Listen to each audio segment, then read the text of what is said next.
حاضرین، میرا نام صوفیہ صدیقی کاندلہ سے۔ میں آپ کے سامنے نیک لڑکی کا قصہ سنانا چاہتی ہوں۔ امیر المومنین حضرت عمر رضی اللہ عنہ بہت مشہور صحابی اور رسول اللہ صلی اللہ علیہ وسلم کے دوسرے خلیفہ تھے۔ آپ نے اپنے دور خلافت میں اپنی رعایا کا بہت خیال رکھا۔ لوگوں کی حالت سے واقف ہونے کے لیے آپ کو راتوں کو گلی اور کوچے اور دور دراز علاقوں میں نکل جایا کرتے تھے اور ایک عام انسان کی طرح گھوم پھر کر لوگوں کی خبر گیری فرماتے تھے اور ان کی ضروریات پوری کرتے تھے۔ ایک رات حسب معمول آپ ایک گلی سے گزر رہے تھے کہ اچانک ایک گھر سے آپ کو کچھ آوازیں سنائی دی۔ حضرت عمر رضی اللہ عنہ اس مکان کی دیوار کے سہارے کھڑے ہو کر ان باتوں کو توجہ سے سننے لگے۔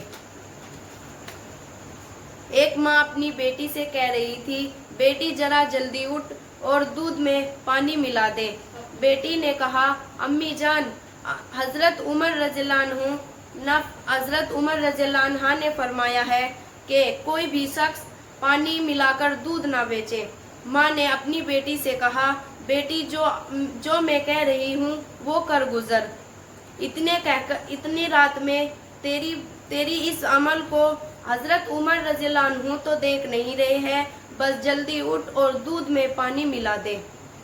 بیٹی نے اپنی ماں سے کہا، امی جان، یہ کام تو میں ہرگز نہیں کر سکتی، کیونکہ اتنی رات میں بے شک حضرت عمر رضی اللہ عنہ تو دیکھ نہیں رہے ہیں مگر اللہ تو دیکھ رہا ہے۔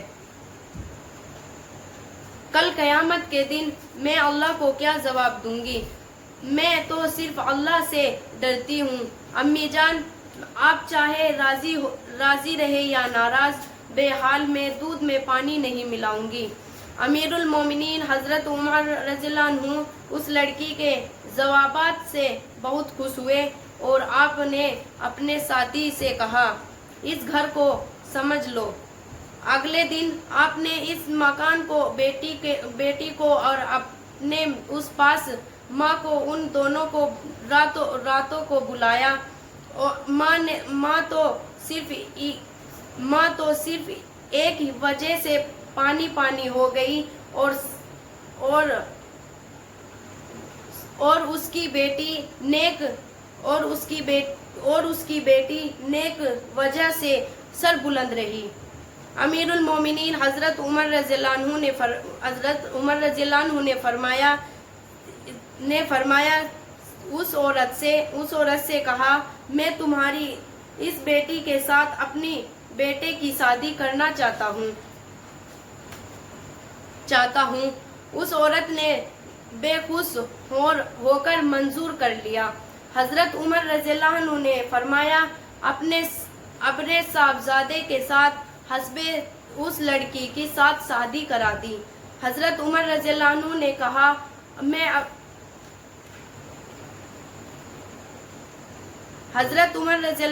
کہا، اس لڑکی کی بہت اچھی بات ہے کہ دودھ میں پانی نہیں ملا۔